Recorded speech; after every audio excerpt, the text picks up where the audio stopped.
What's up, everybody? It's the sports mobster here, and this early morning, Monday morning, I'm going to preview the Bills versus Bengals on Monday Night Football tonight, 8:30 p.m. I'm pretty sure if this is not the consensus game of the year, this is the game of the year right here. The Bengals coming in on a hot streak. As a Bengals fan, I know a lot about this team coming in on a hot streak. They've won their last, I believe, is 7, 8 in a row, and they the way they played in December was honestly some of the best football I've seen from this team in terms of mental toughness and putting everything together. On the other side, the road team, the Bills, one of the best teams in the NFL. Josh Allen, one of the best quarterbacks in the NFL. And, you know, with Josh Allen, you have to talk about his rushing ability coming into his game. As a runner, Josh Allen is one of the best running quarterbacks in the NFL, as well as obviously one of the best passing quarterbacks. I My first thought on this game is: are we for real? Are my Bengals for real here? This is the game that if we want a shot at the first seed, or you want a shot at like the second seed and getting, I guess, an easier game in the first round and returning to the Super Bowl, we have to win this game. Simply put, we have to. The Ravens lost against the Steelers on Sunday Night Football last night, so we have a chance to lock up the division and get the first seed next week if we win these next two games. We have to finish running the table at this point of the season. And with the Bengals, we're gonna look to Joe Burrow, how he's gonna play. He's been playing pretty much the best football I've seen from him in a while. Like, he's been playing pretty much damn near flawlessly. He's been consistent all season, consistently elite all season, in my opinion, outside like the first 2 weeks. And you know, I think that's going to be big for the Bengals. I think he's also limited the turnovers. If you the one of the stats that PFF tracks, Pro Football Focus, the one of the stats that they track is called turnover worthy plays.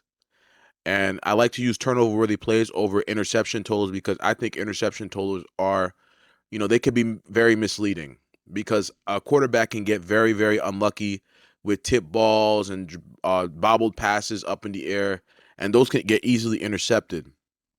So I think it's a better to use when you're measuring how a quarterback is actually protecting the football versus not protecting the football. I think a better use stat to use is the turnover worthy play metric from Pro Football Focus. And Joe Burrow has one of the lowest turnover worthy play rates Pro Football Focus this season as starting quarterback, and he's grading in their top. I'm pretty sure he's their top two in terms of quarterback grading, in terms of passing grade, and overall grade too, top three. Josh Allen is also in the top three. He's I believe has a better rushing grade than passing grade right now as a passer for Pro Football Focus, but both of these quarterbacks coming into this game, they're basically, we all know they're elite quarterbacks. That's basically the basics of it. Josh Allen, like I said, the rushing ability, the arm talent, the physical gifts, one of the most physically talented quarterbacks we've ever seen. And yes, I mean, people will say Lamar Jackson is probably more physically talented, but when you talk about raw arm strength and the ability to run, you combine that size, strength, and speed with the raw arm strength. Obviously, Josh Allen is a tad bit more talented than Lamar Jackson as the whole package. Lamar Jackson is probably one of the most talented rushers ever, though. But Josh Allen has a whole package you want. But in this game, it's going to really come down to the defenses, how they're going to play. The Bengals' defense these last couple weeks have been elite. They've done a great job of limiting a lot of like this schedule has been brutal. Like, good teams that have playoff aspirations. They've done a good job of limiting them in the second half or just maybe the whole game in general. And our defensive coordinator, Lou Anarumo, is probably going to get poached to be a head coach next season due to how good this defense is playing. But as long as he's a defensive coordinator for this year, I think this Bengals team's always going to be up for a challenge in a game like this. And it's something about this Bengals team when it comes to big games or season-defining games. This team always shows up, and I think that's going to be the edge that Cincinnati has here or at home. I think the Bills are they shouldn't be taken lightly. I don't think it's like a guarantee that the Bengals win this game. Like a lot of the media is trying to hop on the Bengals bandwagon now. Funny after they were destroying them and saying every this whole team was a fluke last year and this that and the third. Now they're trying to hop on the bandwagon. I find that hilarious. But the Buffalo Bills are also no slouch. Obviously, like they could easily come out and win this game. I know it's a road game and it's going to be tough and tough conditions, but Josh Allen is that guy. The only thing I'm concerned with Josh Allen is the turnover-worthy plays. Before I mentioned that Joe Burrow's turnover-worthy play rate was very, very low, but according to PFF, Josh Allen has the highest turnover-worthy play rate in the NFL, according to Pro Football Focus, the highest. So that means that Josh Allen is putting the ball in harm's way a ton. Now he has a lot of big-time throws. And big time throws is another stat that Pro Football Focus tracks. Is basically the opposite of a turnover-worthy play. Is basically amazing throws that quarterbacks make down the field, 20 plus yards, or amazing throws they make in general, like off platform, raw arm strength, stuff like that. Those are big time throws. And Josh Allen's also, I think he's a league leader in that. If he's not the league leader, he's like very close to the top.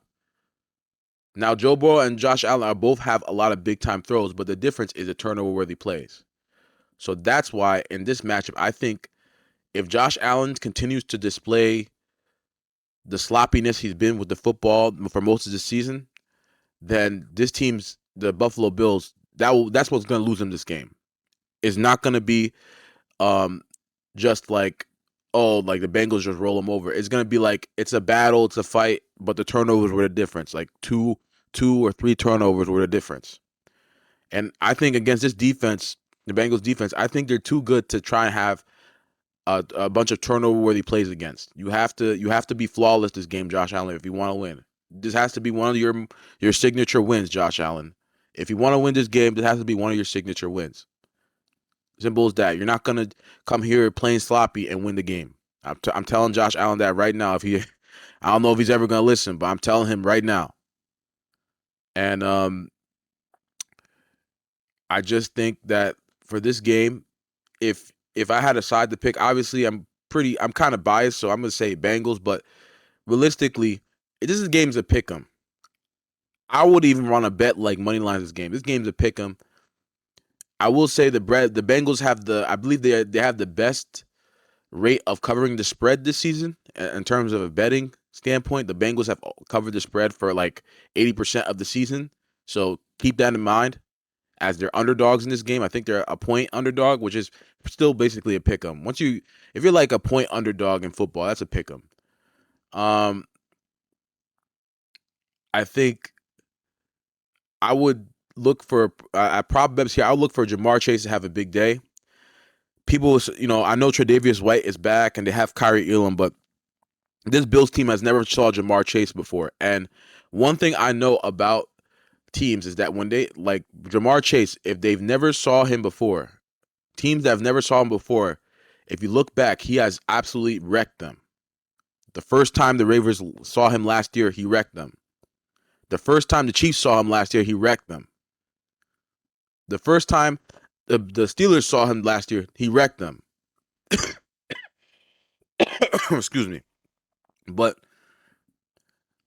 like the first time a lot of these NFL teams see Jamar Chase and they give him a one-on-one matchup, he wrecks them because these corners don't understand how good Jamar Chase is in person. On tape, he doesn't look like a guy that can separate crazy, and he doesn't look like a guy that is like crazy, like overwhelming. But in person, he's overwhelming. Trust me.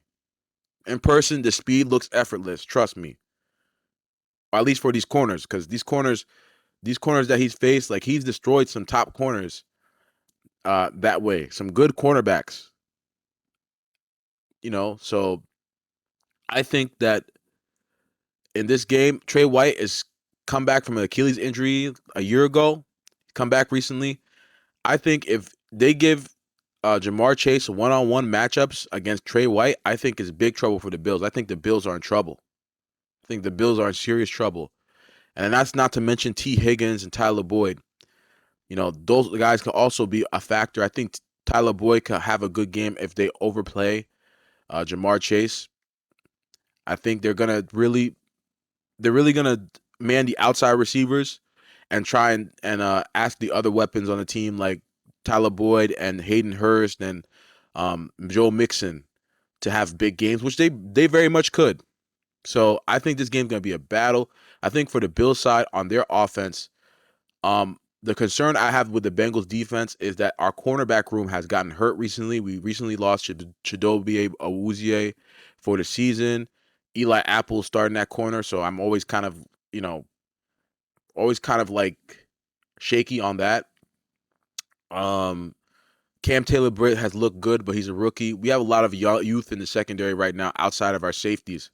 So basically, the Bills can exploit that. Stephon Diggs is a great route runner. I expect him to have a really good game.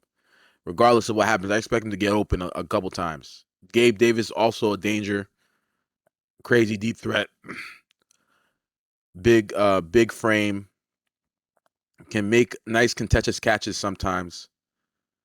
And then you also add like Cole Beasley's come back on this team. He looked good against the Bears last time I saw him last week. So this Bills offense has the weapons to make this game, close too. So I think this game's going to be a shootout. I think it's going to be a shootout of the year, Monday Night Football game of the year. It's going to come down to the wire, and I'm gonna take the Bengals here to cover the spread. I think the Bengals will pull out the game at the end. I think they find a way to win this game and clinch the AFC North. I think the Bills. I think the difference here will be Josh Allen's mistakes. I think Josh Allen will make a couple too many mistakes, and Joe Burrow will limit the mistakes just based on the trend and the stats that I mentioned before with the turnover-worthy plays, and that's going to be the difference in this game. I think that the mistakes are going to be a difference in this game. The turnovers, the differential is going to be a difference in this game, and we'll win this game by maybe 3 points. The Bengals win this game by 3 points. That being said, I wouldn't be surprised if the Bills came out and they also took this game. If they came out focused and led the scoreboard, and we lost in the shootout. I think, like I said, this game is a pick 'em for a reason, and I actually really agree with that. So be careful with who you back here. Me personally, I trust the Bengals to pull out this victory. It's going to be tough. It's going to be hard, but I think the Bengals, Zach Taylor, who's done a great job ever since like week 5 of adjusting, I think the Bengals come out and they win. And I think they lock up at least the second seed in the AFC. And who knows what could happen the last week of football. Maybe the Bengals come away with the first seed. So that's it for my preview here. I thank you guys for listening. Let me know what you guys think in the comments, and peace.